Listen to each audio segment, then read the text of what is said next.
দূর দূর রুই কাতলা খেতে খেতে মুখে আর স্বাদ লাগছে না। দেখি বাজারে কোনো ছোট মাছ পাই কিনা।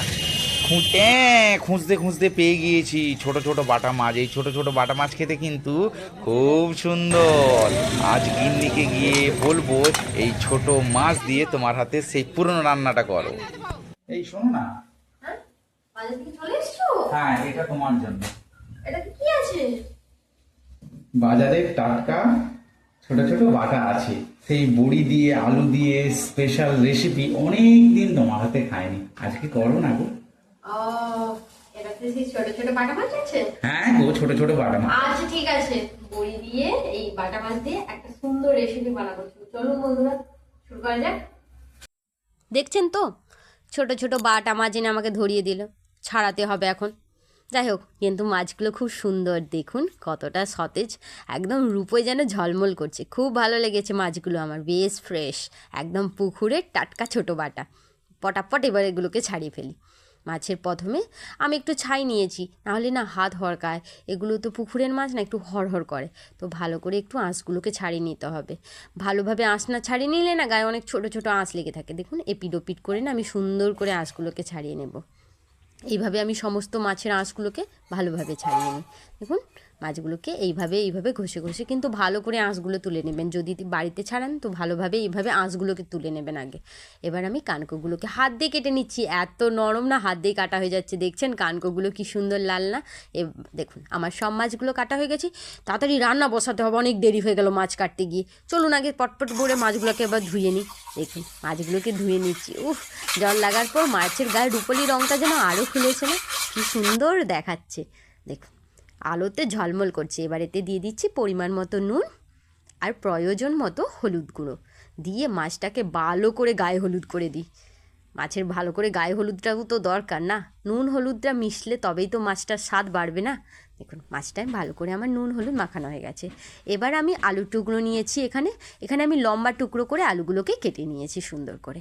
লম্বা লম্বা করে আলু কাটা হয়ে গেছে। এখানে নিয়েছি আমি বড়ি। এই বড়িগুলো কিন্তু আমি বাড়িতেই দিয়েছি। এগুলো হচ্ছে বিউলির ডালের বড় বড়ি। চলুন রান্নাটা শুরু করি। এগুলোই লাগবে আমার এই রান্নাটা করতে, খুব বেশি জিনিস লাগবে না। আর একটা মশলা বানিয়ে নিই আগে। চলুন, এই যে এখানে নিয়েছি এটা ধনেপাতার ডাঁটা, ফেলে দিই না, এগুলোও কাজে লাগে। আর সঙ্গে নিচ্ছি মগজদানা। আমরা গৃহিণীরাই তো বুঝি, বলুন এগুলো কত কাজে লেগে যেতে পারে কখন। আর হচ্ছে 1/2 চামচ জিরে গুঁড়ো, এটা দিয়ে একটা পেস্ট বানিয়ে নেব। আর সঙ্গে নিয়ে নিয়েছি একটা কাঁচা লঙ্কা। চলুন এটাকে আগে পেস্ট বানিয়ে নিই।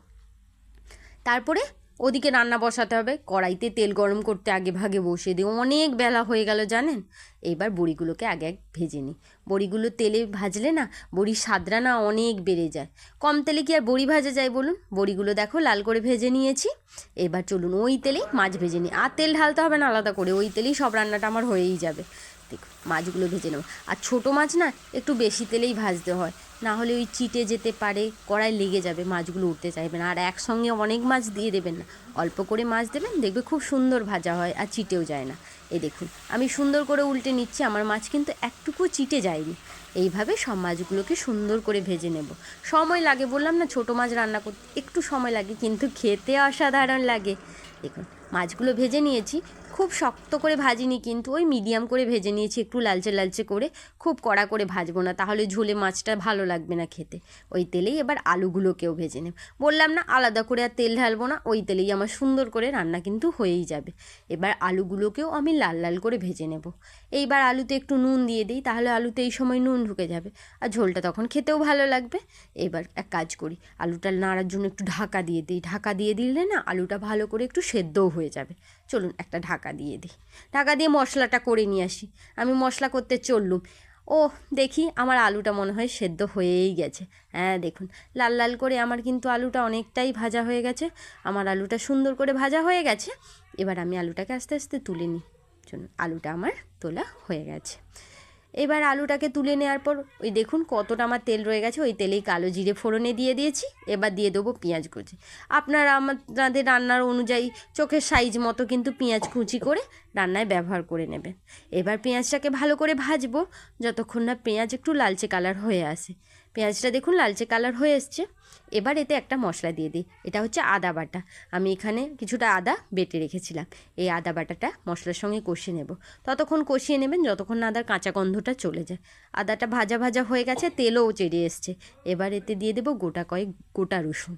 হ্যাঁ, রসুনের কোয়াগুলো যখন ঝোলের সঙ্গে মুখে পড়বে না, কী যে অপূর্ব খেতে লাগবে কি বলবো বন্ধুরা আপনাদেরকে। বানিয়ে খাবেন, সত্যিই আপনাদের খুব ভালো লাগবে এই রকমের অসাধারণ ঝোলটা। ও বারবার আমার কাছে খেতে চাওয়ার আর্জি করে, তাই তো কিনে আনলো মাছ। এবার দিয়ে দিচ্ছি লঙ্কা বাটা। এখানে আমরা যতটা পরিমাণে ঝাল খেতে পারবো সেই অনুযায়ী আমি লঙ্কা ব্যবহার করেছি। আপনারা যতটা চাইবেন সেই অনুযায়ী কিন্তু ঝাল কম বেশি করে নেবেন। দেখুন মশলাটা কষানো হয়ে গেছে, দিয়ে দিচ্ছি টমেটোর টুকরোগুলো। আমি এখানে দুটোর মতো ছোট ছোট টমেটোকে টুকরো করে নিয়েছি। এবার এটাকেও একটু ভালো করে কষিয়ে নেব। দেখুন টমেটোটাও আমার কষে এসছে। একটু নুন ছড়িয়ে দেবো, তাতে টমেটোটা তাড়াতাড়ি গলেও যাবে আর নুনটাও ব্যালেন্স হবে। এখন ধনে পাতা বাজারে প্রচুর বাজারে, তাই ছড়িয়েও দিলাম একটু ধনে পাতা আর হলুদ গুঁড়ো। এতে স্বাদও কিন্তু ভালো লাগে গো বন্ধুরা। এই দেখুন জল দিয়ে দিলাম যাতে মশলাটা নিচে চিট খেয়ে না যায় আর কষাটাও ভালো হয়। এবার এতে আমি আলু টুকরোগুলো দিয়ে দিই, মশলাটা আমার কষে গেছে। আলুগুলো দিয়ে দিচ্ছি, দিয়ে একটু ভালো করে মাখামাখি করে নেব মশলার সঙ্গে আলুগুলোকে। আলু যত মাখবে না মশলার সঙ্গে জানেন, তত কিন্তু আলুর স্বাদ খুলবে আর ঝোলটাও খেতে তখন ভালো হবে। তাই একটু কষিয়ে নেবেন।